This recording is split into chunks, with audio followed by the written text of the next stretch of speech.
Sungguh-sungguh Allah sangat ridho ketika seorang hamba itu makan. Makan ketika sesuap nasi dia muji Allah, ketika minum seteguk nasi dia muji Allah. Itu kalau orang diridhoni Allah itu wali betul. Itu untuk jadi wali itu gampang. Kamu makan ridho, kamu ninjak buminya Allah ridho seneng, kamu hidup keseharian aman seneng. Nah ini supaya sampai kita semua ngaji betapa panduan Rasulullah untuk menggapai ridho Allah itu banyak yang keseharian sekali. Saking kesehariannya banyak dalam hadis dan itu sahih. Nabi menyebut hal-hal yang keseharian. Hatta ma tas'alu fi imra'atika. Kamu punya uang, kemudian istri kamu bisa makan, itu ibadah. Bahkan sebagian ibadah itu dicontohkan Nabi yang akhirnya diprotes sahabat. Yaitu wa fi buti ahadikum sedekah. Kamu menggauli istri kamu itu ya sedekah. Sampai sahabat bilang yang benar ya Rasulullah. Ayati ahaduna syahwatahu wa huwa lahu ajrun. Masa urusan biologis, urusan syahwat kemudian dia dapat pahala. Nabi menjawab, alaysa law wada'aha fi haramin akana alaihi wisrun. Bagaimana kalau dia meletakkan ke yang tidak benar, itu kan dosa. Nah, hal-hal seperti ini yang saya ingin teman-teman semua. Saya juga agak ingin ngaji demi Anda juga agak ingin. Itu dosa sekali ngaji kok pesanan kelompok tertentu itu enggak boleh. Islam itu untuk semua. Jadi ya cuma karena di depan saya jenengan ya seakan-akan jenengan korbannya. Itu ada ilmunya dalam usul fikih itu. Jadi orang itu harus ngaji usul fikih.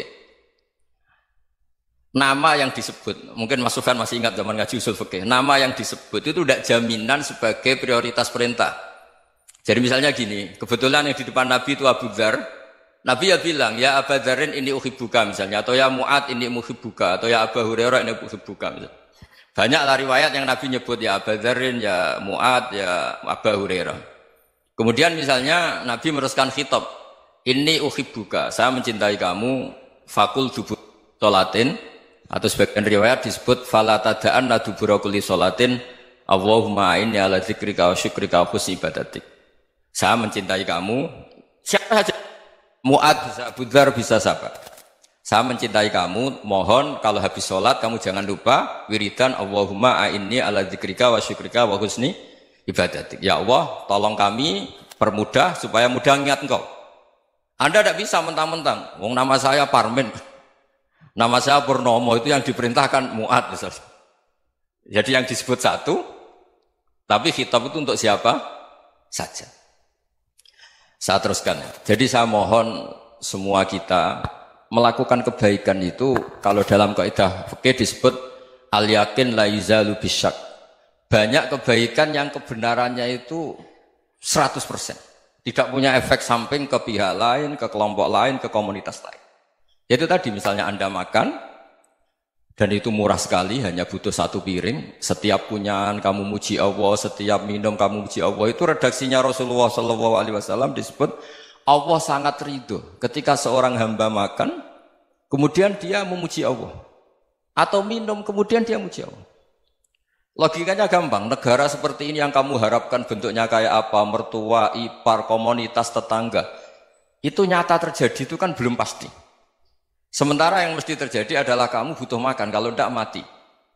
Butuh minum, kalau tidak mati. Butuh bumi yang nyaman ditempati, kalau tidak kita juga mati. Sebab itu Allah kalau menyebut nikmatnya itu hal-hal yang keseharian. Alladzi at'amahum min ju'. Allah itu siapa? Allah itu yang menciptakan kamu bisa makan. Tidak berlebihan, Allah itu yang menciptakan kondisi sosial itu ideal. Zaman Nabi itu ya ada orang munafik. Orang-orang pilihan Allah itu juga diuji orang sekelilingnya yang macam-macam. Semua diuji sesuai konteks zaman dan waktu. Nah, tapi ada ibadah-ibadah yang selalu disarankan Nabi. Sampai Nabi itu pernah ditanya, ayul Islam ya khairun ya Rasulullah, Islam terbaik itu gimana? Jawaban Nabi itu unik. It'amut to'am. Islam terbaik itu ya makan-makan, santai-santai. Ketika Allah menyebut beberapa kebaikan, falak tahamal akobah, wa ma adrokan apa? Mal akobah. Terusannya apa? Fakku rokobah. Terusannya apa? Au it'amun fiyaumin di masubaya. Atau acara makan-makan itu juga Islam. Kenapa? Ya bayangkan kalau tidak ada makanan, kita mati kan? Kondisi sosial tidak ideal itu Anda masih gak apa-apa. Tapi kalau Anda tidak makan, Anda tidak minum, Kamu punya istri cerewet masih bisa hidup, punya mertua cerewet masih bisa hidup. Tapi kalau tidak makan bisa mati. Berarti penting mana istri sama makan? Penting mana? Makan. Semoga istri Anda dengar, nanti kamu disuruh makan tapi pulang deh. Itu kalau dibahasakan makan masih memahami. Penting mana nasi satu piring dengan istri. Enggak ada nasi mati, enggak ada istri belum mati. Penting mana? Gak berani jawab kan? Nah, ternyata Anda ada garang kan di depan istri. Jadi saya mohonlah, mungkin Mas Sufyan Sauri tadi yang bisa bantulah. Teman-teman tuh ngaji yang keseharian saja. Karena kita nyari ridha Allah itu berdasar firman Allah. Dan firman Allah itu menyebut keseharian tuh riang, gampang. Itu tadi misalnya wa min ayatihi manamukum bil laili wan nahar. Termasuk ayat-ayat Allah itu kamu tidur. Maka dulu itu ada guyonan, ada tokoh Mu'tazilah, kelompok dalam Islam yang berpikir manusia itu bisa menentukan ikhtiarnya sendiri. Karena saya bisa duduk, ingin berdiri, berdiri. Karena kelompok ini nggak terima kalau semua kehendak Allah, nanti bagaimana kalau semua kehendak Allah kok ada hisab ya, ada sanksi. Lucunya itu dia akhirnya ini cerita ya, mencintai seorang perempuan cantik sekali.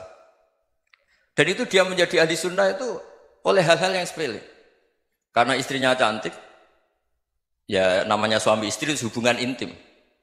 Terus ditanya, Mas masih ingin lagi? Masih. Silahkan diulang lagi. Wah ya tidak bisa. Katanya manusia bisa menentukan yang diinginkan. Itu tobat itu. Itu nggak bisa ditobatkan Mas Sufyan Ats-Tsauri. Orang cantik yang mudah nobatkan orang itu orang cantik. Segampang itu. Akhirnya kita tahu, makanya kalau dalam kitab Hikam itu disebut al-aqil mayyakul madza yaf'alu wa hubi wal ghafil mayyakul madza af'al. Orang yang punya akal karena sadar ini wilayah Allah, semua milik Tuhan. Itu dia tiap hari berpikir, besok Allah akan melakukan apa terhadap dunia ini. Kamu merencanakan sesuatu mau plesir, ternyata gempa. Mau wisata ke Rusia, ternyata perang. Kamu tidak pernah tahu apa yang akan terjadi besok. Wa ma tadri nafsum madza taksibu ghadan. Tapi anda semua kita ini sering punya jadwal permanen. Makanya saya kalau diundang siapa saja, sanad takdir. Yang jelas Gus ini acara penting. Ya masih acara penting nak pangeran ngersakno piye? Kowe ape dadi pangeran, kamu kok mau jadi Tuhan? Itu kadang ya kiai. Penting Gus acara ini jenengan harus memastikan bisa. Loh kamu itu yang ngajarin tauhid, sesuatu itu biadillah kok bilang-bilang apa pasti. Kalau maksa terus tak tobatkan kamu kata saya. Ya kalau gitu Gus bilang insyaallah. Wah itu hati saya, fisik saya, roh saya sudah bilang insya Allah. Tidak usah kamu latih kata saya. Nah hal-hal tauhid keseharian itu gampang sebetulnya. Wal ghafil yaqulu madza af'al. Tapi orang yang lupa Allah dia setiap hari bilang besok apa? Kita bisa melakukan apa? Seakan-akan dia itu aktor, dia penting, dia subjek permanen, dia. Padahal kita ini hanya objek kehendak Allah Subhanahu wa taala. Karena kita yakin sesuatu yang terjadi di alam raya ini kita tidak bisa apa-apa. Makanya saya sering ngaji, sering bilang saya, ketika Anda mensifati Allah, Dia yang menghidupkan. Sudah itu tanamkan sehingga ketika kita mati santai saja. Kenapa santai? Allah punya cara menghidupkan kita. Zaman kita hidup juga gak tahu caranya ngelola jantung, ngelola paru-paru. Kamu juga gak tahu ngelola oksigen yang tidak beracun, tidak ngandung polusi. Tahu-tahu hidup. Gak ingin tua ya tahu-tahu tua, gak ingin mati tahu-tahu mati. Selama ini kita hidup juga agak tahu apa sebetulnya. Hanya gaya tok, punya jadwal, punya planning. Kalau kamu bisa menentukan pilihan Anda, pasti Anda istrinya cantik, 4 neriman semua, qanaah semua. Nyatanya enggak kan? Ada 1 jelek, cerewet. Oh itu kan, nyatanya enggak bisa apa-apa Anda kan? Dan kamu bawa mati lagi. Itu kan istri Anda juga gitu, punya keinginan, punya suami yang ganteng, yang jabat, yang neriman, yang enggak poligami. Ya enggak kesampaian juga. Kalau kita ngitung tingkat kegagalan kita itu gagal terus. Ya kan? Nah, terus ingat Allah, madza yaf'alu wa bi.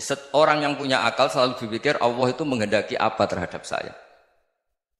Lalu sama-sama orang ngelihat orang yang serius, itu kata Anda itu pemikir berat, serius. Senang punya tokoh yang merengut tuh, karena kamu anggap serius.